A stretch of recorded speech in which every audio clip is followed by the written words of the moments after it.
Hello, everyone. This is Gilgamesh. And today I'm going to talk about some of the tools that you need if you want to read the Hebrew Bible. This episode will be particularly for people who are interested in learning to read Hebrew, that perhaps you're taking a course in it or you're studying it on your own. This will be an episode dedicated to helping you understand what tools you'll need to get started and what are available out there for free on the internet. Now, I will say that there are superior tools that you can pay for. This is not intending to cover those, but this is talking about tools that are widely available for free on the internet. There are more serious tools, and if this is a serious hobby for you, I would recommend that you consider investing some money into some of these paid tools. But if you just want to get started on it, this is the video for you. I was thinking about how to structure this video, and I came up with the idea that we should structure it around the kinds of tools you need, and then I will demonstrate for each of these kinds of tools how you can find them and what is available to you online. So the tools that you're going to need is, first of all, you're going to need access to the text itself. Seems kind of obvious.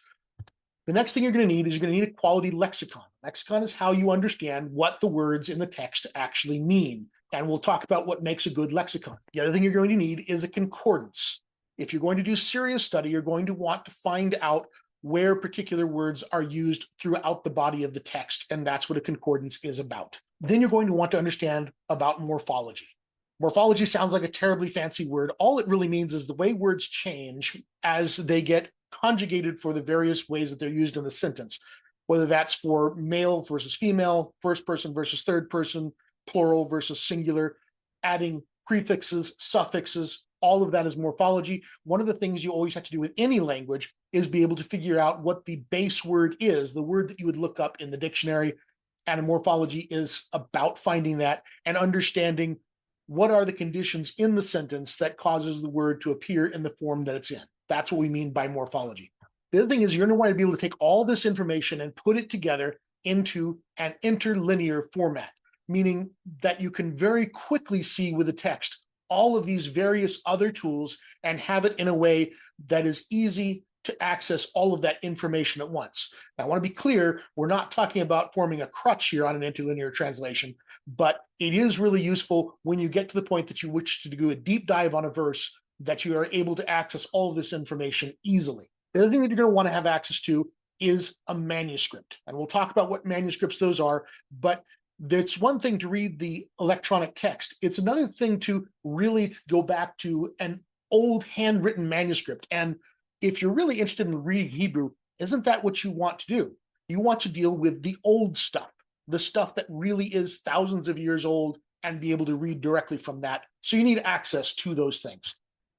The other thing that I would say that you need is you need access to a good audio version of the Hebrew Bible. I'm going to give you some links to that at the end. As we go through all this, there will be links provided in the comments and in the description for all of the tools that I discuss. So feel free to take a look there after the video and find the tools that you need. So first, starting with the text, what is the text we need? If you're going to read Hebrew from the Hebrew Bible, you're going to need a copy of the Westminster Leningrad Codex, abbreviated WLC.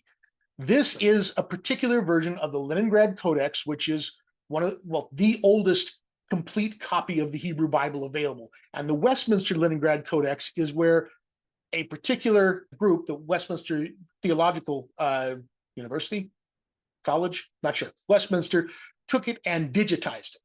And they did a very good, very thorough, accurate job, and then released it to the public for free. And so this is the best base text that you are going to find online. Now, since it has been released, many people have pored over it, making small corrections, making it even more accurate and more wonderful. But this is what you're going to want to use as an electronic text. There are several ways to gain access to it. The first way I'm going to show you is Sefaria. If you go to sefaria.org, you will see this is your homepage here. You come under Tanakh, which is where the Hebrew Bible is. And in here, you have all of your regular books of the Bible. And any of these that you go to are going to have a copy here of the Masoretic text. And you can arrange this in a variety of ways. If you like to have side-by-side, which is more what I like, there you go. If you'd like to not have the translation at all, you can just look at the source. All of that is available to you. But this is a high quality copy of the text that you'll find here at Sefaria. It has all of the vowel points. It has all of the various accent markers on it. It's a very good copy of the text. Make it a little bit bigger so that it's a little easier to read. But yeah, this is a great copy of the text. And if you want to change the display around, you can see it as source with translation and get everything that you need from it there. You can also change which translation you have next to it. You'll find that Sefaria has a different set of translations available to it and some very high quality ones than what you'll find on a lot of other sites. Another place to get access to the text is blueletterbible.org. Blue Letter Bible is a very old site on the web. And if you come over here to the versions that are available, you will notice that they have a version which is WLC. That's the Westminster Leningrad Codex. So as soon as you go there, and then you tell it where you'd like to go, let's say we go to Genesis 1. There it is. And here is a high quality version of the text available to you on blueletterbible.org. Another great way to access the text. Another place to access the text is Tanakh.us. And Tanakh.us, it's one of the highest quality texts out there. If you want to really just access the text, this is a place I would actually recommend because it has so many options of how you can do it. If you want to download the text as a PDF or as a Word document, this is the site for you. And you can go into any one of the books here, any one of the chapters here, say that you want to go from verse 13 to 23, and there it is. And you can get it very specific. You can change the layout if you want full, or if you want it to have less notes, less Masoretic information. If you want it to have accents or just vowels or just consonants, you can change all of that. You can change the point size and so forth. Very flexible. If you come down here, you can get it in text or HTML or ODT, which is a word processing document that can be opened by Microsoft Word or OpenOffice. So if we were to say we wanted this in text, there it is in text, ready to go into whatever word processor you need. You have a lot of flexibility. So that's your main options for accessing the text itself. The next thing is you want a lexicon. Now, what makes a good lexicon? Good lexicon is one that for every assertion it gives you of the meaning of a word, it backs that up with references of where the word is used that way. And let me talk a little bit about the difference between a lexicon and a dictionary. Living languages tend to have dictionaries, and dictionaries involve talking to a lot of people who use the language in day-to-day life to understand how words are used. Sometimes you're also referencing written texts, newspapers, current publications, that sort of thing, to get an idea of what a word means. A lexicon is more common for dead languages. What tends to happen with dead languages is there's nobody speaking it today. It doesn't matter what words may have changed in modern times. You want to deal with what they meant at a particular time and place. And so as such, there is a corpus of text that you are interested in. How were the words used in this corpus of text? And for ancient Hebrew, the corpus is pretty much the Hebrew Bible. There's also maybe some Dead Sea Scrolls and a few inscriptions, that sort of stuff, but the vast majority of what is available to examine the language is the Hebrew Bible. Now, there's also some things you can get into with comparative linguistics and documents that were written by surrounding cultures that had closely related languages. Those are all very helpful. But this is all about how are the words used inside the Hebrew Bible. And that's what a lexicon is about. Any good lexicon should involve lots of references to actual scriptures where you can find these words used. There is a group called Open Scriptures. Also, the Open Hebrew Bible is one of their projects. They have developed a lexicon that is used by a couple of sites, and it's pretty good. It basically summarizes the Brown Driver Briggs lexicon and links it to the Strong's numbers. It's worthwhile. And for a beginning Hebrew student, this might be the best thing I could recommend to you. Now, if you want a deeper dive, there is the full Brown Driver Briggs lexicon, often referred to simply as BDB, and I'll probably be referring to it that way the rest of this video. It's a much more in-depth lexicon. Takes a lot of practice to even be able to read it properly, has a lot of abbreviations. It's tricky. It's hard to read, but it's well worth it, except that it's also very, very old. It's well out of date. And so I would caution you of drawing lots of conclusions based on the information there, because we have made a lot of discoveries in the last 100 years, including the Dead Sea Scrolls, lots of discoveries that help us to understand the Hebrew language better now than we have at any time since it was a spoken language. And if you want to take advantage of that more recent research, you're going to need a more up-to-date lexicon. There are some more updated lexicons that are available on archive.org or that you can purchase. I may do a separate video on some of those. We're working with the ones that are easily available for free online for this video.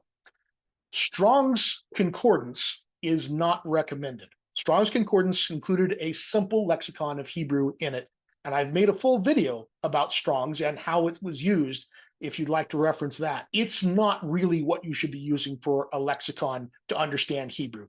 It's very simple definitions that are geared very closely to the King James Version of the Bible and trying to basically give you the meanings that the King James translators felt the words had. It's out of date as well, and it's very limited in its scope. So let's take a look at lexicons. Going back to Sepharia, we have our text here. For any word on the text here, if I double click on it, I suddenly get over here this resources. Zoom out a little here. I'm a little too crazy on my zoomed in. And there's a lot of resources. If I double click again on a word, now that I have the resources open, it's searching in the dictionary and it gives me the lexicon entry for the word I clicked on. It automatically realizes what the root word is. You'll see over here, look up the word asa, but our word over here is va'asita. It knew what the dictionary word was, linked to it properly, and what we see here is that open scripture lexicon that I mentioned, which is a summary of what you would find in the BDB. And so it's very readable, tells you about the different forms that it would show up in and what it would be defined as in those things. And it gives us here that this is source open scriptures on GitHub. You can go to where it comes from based on the work of Larry Pierce, etc. Then it goes into the bigger, more in-depth BDB entry here. And that's what this very lengthy thing is here. Lots of information, lots of detail around why we know what it is. Again, it's a bit outdated, but it's very good information. It was the top of its game when it was written. And you can see it's quite lengthy. This is a very common word, and so it's used a lot. And then it tells us here, source BDB dictionary. This is your lexicon on Sepharia. It's one of the best sites out there. Any word that you wanted, let's take a word that's maybe a little more obscure. Let's go with og over here.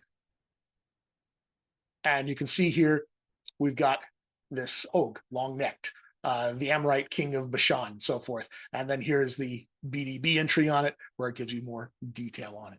So that it's really that simple. You want to look at Bilti here.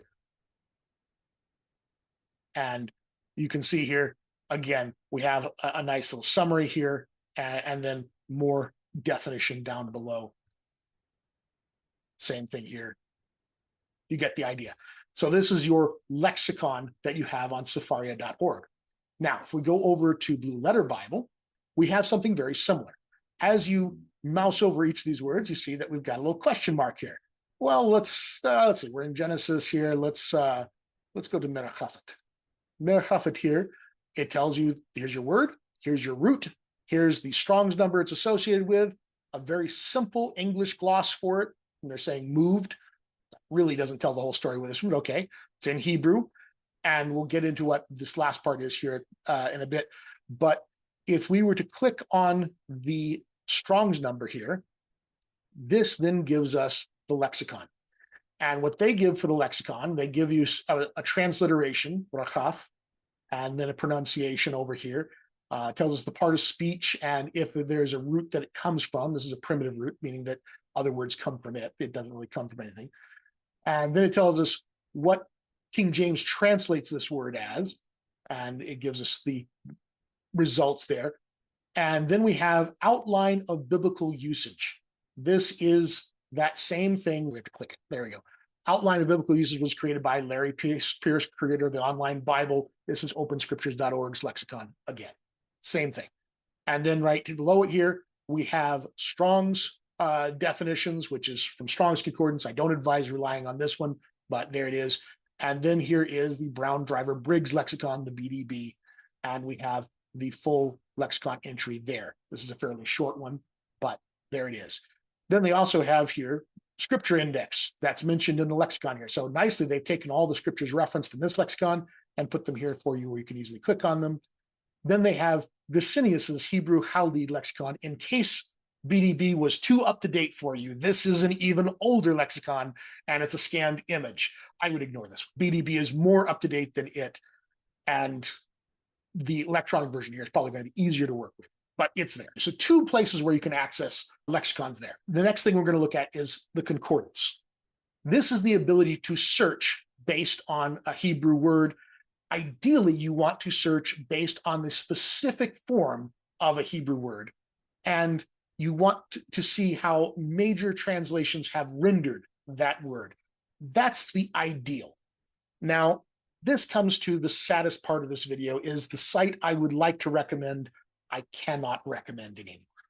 The site I often sent students to is Bible Hub. And it was a great site, but yeah, it's got a problem that I will show you. Here's the Westminster Leningrad Codex on Bible Hub. For any one of these here, I can go to the Hebrew section here, and they have this nice layout in a table here where we have each Hebrew word, we have its transliteration, we have the English. Over here, we have Strong's numbers that are applicable. Over here, this E is for Englishman's Concordance. And if we were to go to Englishman's Concordance for bara, which is the word for to create, we now suddenly have, here's all the occurrences. There's 55 times this word occurs. Here's where they all are. Here it is in the Hebrew. Here it is in the NAS, the King James Version, and the INT, all there nicely with the words bolded and highlighted in there to help you understand where this word occurs, how it has been translated by different translations. Very, very nicely done. This is the best concordance experience out there. And if anyone from Blue Letter Bible is watching this, get your game on. This is what you should do. It's just a very good experience. Now, you will notice that over here, with transliteration, it tells you the various forms that it could show up in and how many occurrences for each. And if I wanted to find all the cases where it was just bara, there's 5 of them. I click that, and suddenly I have the 5 occurrences of that specific form of the word. It's very nice. This is the gold standard for what a concordance should be. But here's the problem. If I were to click one of these Strong's numbers, you can already see if I mouse over it, we have an awful bit of unformatted HTML that shouldn't be as messy as that mouse over looks. But if I come in here, we have this thing that they're calling Strong's Lexicon. There is no such thing as Strong's Lexicon, and what follows here is not from James Strong or his publication. This is created by AI, and it's just made up garbage. Some of it was probably pulled from Strong's Lexicon, but they've also added a lot of things in here. I don't know where they're getting most of it from. They decide that it needs to have a corresponding Greek word, and then particularly egregious are these paragraphs here about usage and cultural and historical background, which are very obviously AI generated and full of information that is just simply incorrect. Some of them hilariously so. Nobody who has any background in the Hebrew Bible has looked at the output of this because it's embarrassing how bad it is. If anyone from Bible Hub is watching this, get it together. This is a travesty. I used to recommend this site and I thought it was a great site. I cannot in good conscience recommend this site as long as this is the way you start off your definitions, is with this horrible stuff. Now, after that, they do have the Brown Driver Briggs. It's just like everybody else, good lexicon. They even have some nice formatting options with certain parts that are bold. It's a little inconsistent, but it's useful. And if you go down further, you do even have Strong's Exhaustive Concordance, and this one actually is Strong's. That's what's actually in Strong's. And then it also tells you the forms and transliterations that appear onto it. And over on the other side, you have Englishman's Concordance over here as well. Very nice layout, except they decided to spoil the whole thing by putting a lengthy AI-generated bit of nonsense here at the front. So I cannot recommend Bible Hub any longer. And that really saddens me because it's the one I like the most. honestly, of all of these. But this is just unacceptable. If you were interested in a concordance function here, that is available. As you go to any one of these Strong's links here, you see here we have the concordance results, but it is only the Hebrew, and there is no highlighting of the word that you're actually searching for. So this is looking for the word Amar, and yes, it's right there in the first one, right there in the first one, so forth with a lot of these. Amar is going to be one that's like that. But over here, you're going to have to go all the way into the fourth word to find it. It's in each one of these, but it's a little harder to find. It's not highlighted, and it's only the Hebrew. If you want to see how this is translated in different versions, then you have to click on Tools and then go to Bibles. And here it will give you the verse with a whole bunch of different translations and how they translate it. So it's there, it's usable, but it's not nearly as slick as what it is over on Bible Hub, with just giving you the three major ones and the Hebrew word with the word highlighted and the corresponding word in the translation highlighted. So it's not as slick as Bible Hub, but at least they're giving you good, honest information. Their lexicons are quite a bit better than what I can recommend over on Bible Hub right now. So this one still gets my recommendation as the better one to use for this. Morphology. Morphology is the next thing we have to discuss. Sefaria has no real morphology. It doesn't provide it. So if we come to Blue Letter Bible, it does. Here's our text. And so for any one of these words here, we click on it, we get this here, and we have here our morphology. And it tells us what this is. Now, this is kind of in code and not the easiest to read. We have this code, and it tells us that it is a Hebrew verb. It is a call perfect, katal form, third person, feminine, singular over here. And that's what this code means. If I click on a word here, over here, you can see that this corresponds to this code here. And this tells us this is a Hebrew noun, common, both singular and absolute, meaning it has both genders, singular and absolute. We go to a different one here, and we can see here this is a common Hebrew noun. It's masculine, plural, absolute. We can go to this one here, another noun. Let's get to a verb.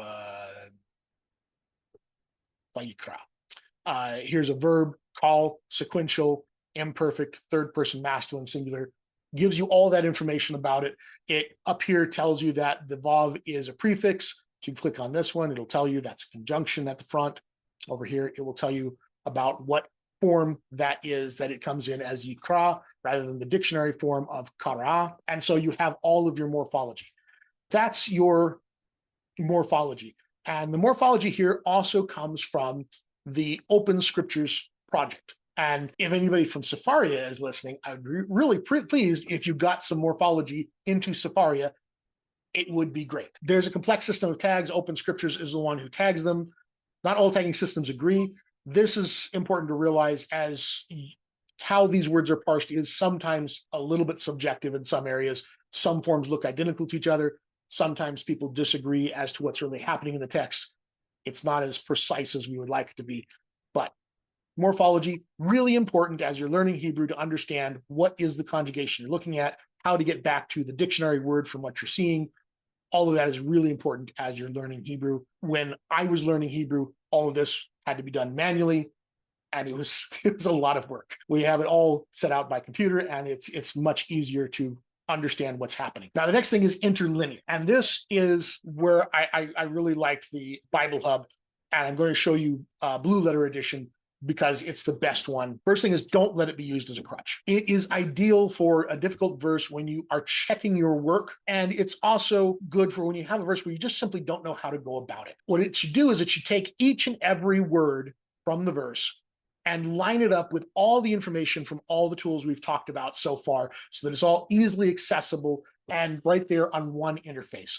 And so I'm going to go back to Bible Hub and show you how it works there. I already was at this screen. This is a really nice format. Now, they do have it in a more traditional setup here, interlinear, that's it. Here it is in a more traditional setup. Okay, but I find it much easier to read this way. I like the vertical positioning because Hebrew runs one direction and English runs the opposite. And it's really hard to put this together so that it matches up nicely. If you're going vertically, it's just much easier to deal with. Over here, they have their morphology. It's very nicely done. If you were to click on one of these, it explains to you what each and every one of those little abbreviations and tags means. They give you an English gloss, which is from the NASB translation, I believe. They give you the Hebrew, they give you the transliteration. And over here, they give you the lexicon, which I don't like. And over here, they give you Everyman's Concordance. All there, very nicely done. So what does Blue Letter Bible have? Blue Letter Bible, there's actually a couple of ways that you can get it to work here. You can have it do what they call forward, which here you have your word as it appears in the text. Here you have the dictionary form, which is the root. And then down here, you have your transliteration. Over here, you have your link to the lexicon, which if you click, you get your full lexicon entry, which is a very nice page with lots of information that we've gone through here with Strong's definitions, BDB, Gesenius, and the outline from Open Scriptures. All of that's there. Over here, we have their concordance of everywhere that this Hebrew word occurs. Here's the King James Version, English, and then over here is your parsing information, which if you click, you get this over here, which gives you the full definition of what's happening on this. So it's there. You can do it in forward. You can do it in reverse, which just switches the order of everything. You can do it forward inline, which gives it all in a little nice thing here. You can do it in reverse inline, which goes by the English rather than the Hebrew and is, in my opinion, quite confusing. I think I like the forward setup best. Safaria, unfortunately, does not have anything like an interlinear setup. It really doesn't have any way that you can bring all this information together like this. And I would point out it also can pronounce the word for you here if you needed to. Strong's H559. Amer. Okay, it's Amar, but okay. It's there. And it's available. But that's your interlinear things. Like I said, don't use it as a crutch, but it's really useful to bring it all together. Okay, manuscripts. There are 3 manuscripts that I would say, as someone reading the Hebrew Bible, that you're going to be interested in. One is the Leningrad Codex.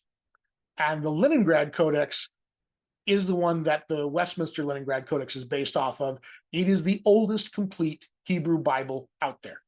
It's housed in St. Petersburg, formerly known as Leningrad.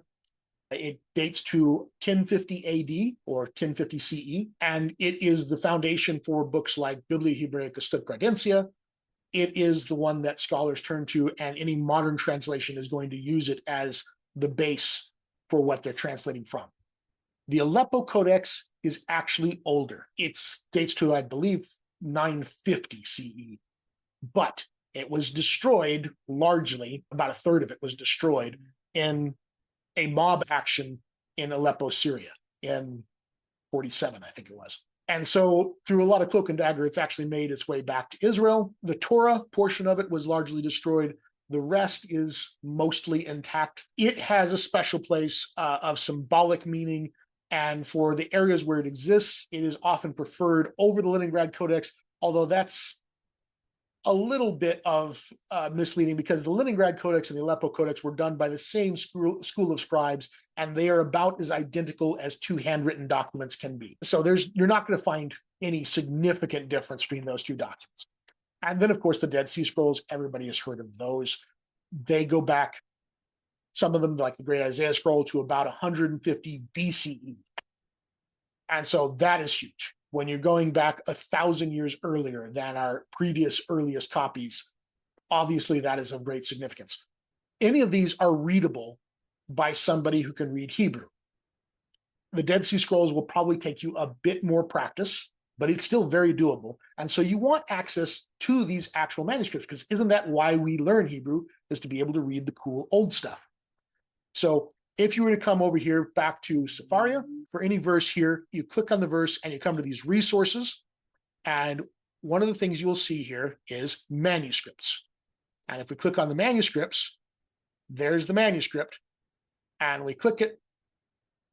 And this is the corresponding manuscript. And it is completely readable. And you can scroll around in it find the spot where you're looking for. Vayomar Adonai Alav. So it's all right there. And you've got all the notes in the margins from the scribes. You've got all the interesting bits of a handwritten document. You come down to the bottom, there's even more notes. It's all there. And this is linked in Sepharia so that as you move to different verses, let's see, we were in Deuteronomy.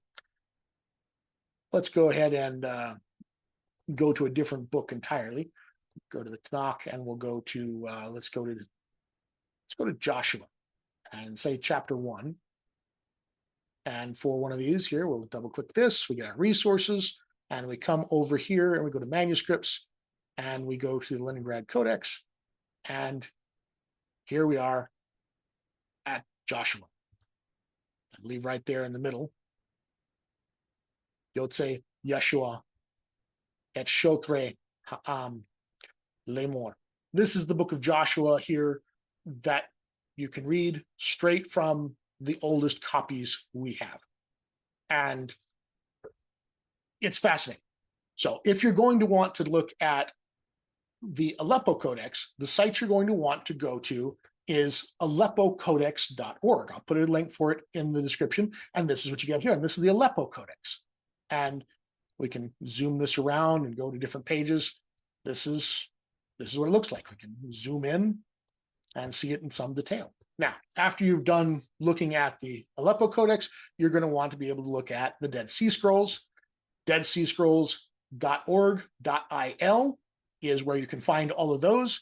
And you can get a lot of information here. If you go to explore the archive, though, here it is. We're going to be looking at the ones in Qumran, say. Let's look in Cave 1. And what do we have in Cave 1? There's a lot of things here. Let's go for looking at our Hebrew scrolls there.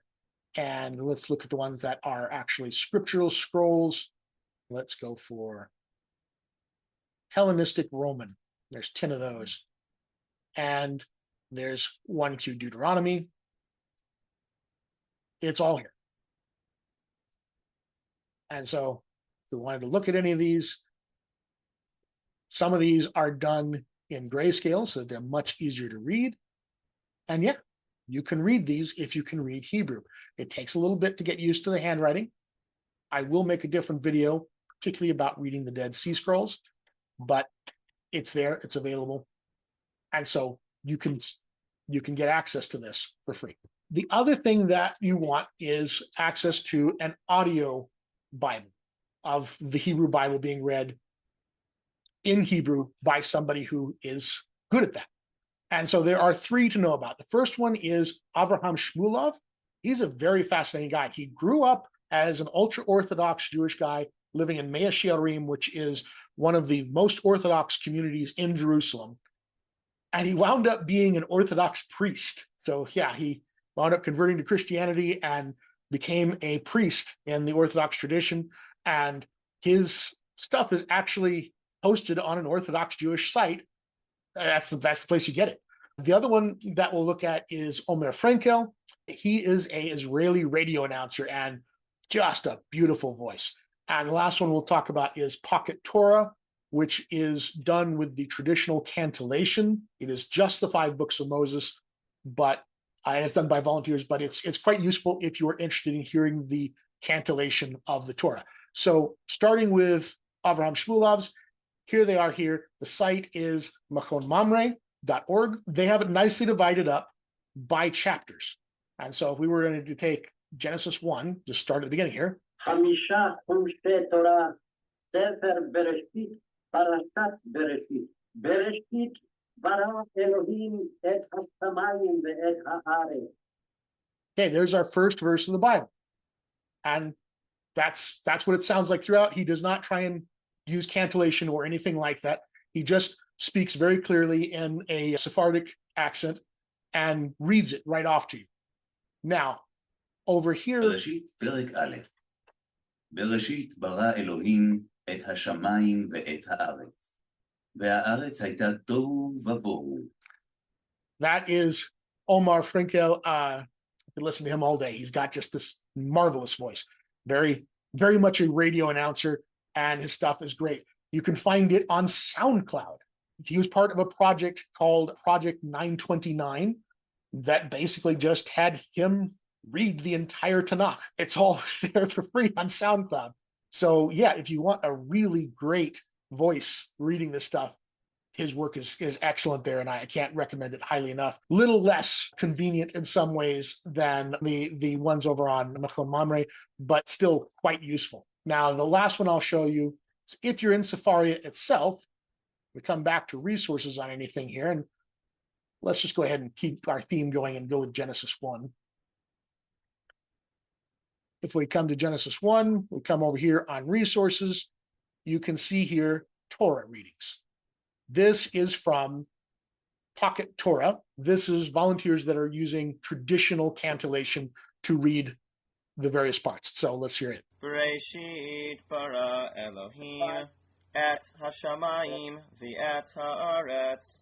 There we go. And so those are your three options for being able to hear audio of the Hebrew Bible. So let's summarize it up here. Sefaria, they have the text, great. They have Lexicon, great. They do not have a concordance. They do not have the morphology. They do not have an interlinear setup. They do have direct access to the Leningrad Codex manuscripts, excellent. They do have the audio for the Torah only through Pocket Torah, and it's cantillated. Blue Letter Bible. It has the text, it has the lexicons, it has the concordance, it has the morphology, it has a nice interlinear setup, does not have access to manuscripts, does not have audio. But between those two, that pretty much gets you everything. Bible Hub. They have the text, the lexicon I cannot recommend, and it just saddens me no end. They do have the best experience in concordance, really. They have the morphology stuff, they have the interlinear stuff. They do not have access to manuscripts or audio. So they're just out of the running. Sorry, Bible Hub. Get it together. Tanakh.us, they have the best copy of the text, and especially if you want to download the text, or if you are a programmer hoping to interact with the text in some way, they have a great API. You can get it in text format, you can get it in HTML format, you can get it in PDF format. Very nicely done. One of the most thorough and accurate texts out there. They do have links to take you directly to the manuscript stuff. Really all they're doing is sending you straight through Sefaria to the manuscripts, but it is nicely there. But that's really all it is. It's just a text site. It doesn't have lexicons or concordances or any of that stuff. So they're really there if you want a really high quality access to the text. Menachem Mamre has audio, and you heard that. SoundCloud and the 929 project has audio. And an honorable mention here is for Open Scriptures, who were the ones who have produced the morphologies and the lexicons for a lot of the things we've been showing here. Just want to call them out as they have their own project and site. I don't really recommend it because the interface really isn't all that great. It's really a better experience through some of the other interfaces, but they did a lot of the work behind the scenes that make a lot of this possible. And so I just wanted to call them out particularly. Well, I hope this is useful to you, and I hope you found some things in here that will aid you in your own study of Hebrew and will set you up to have great success. Like, subscribe, and we'll see you in the next one.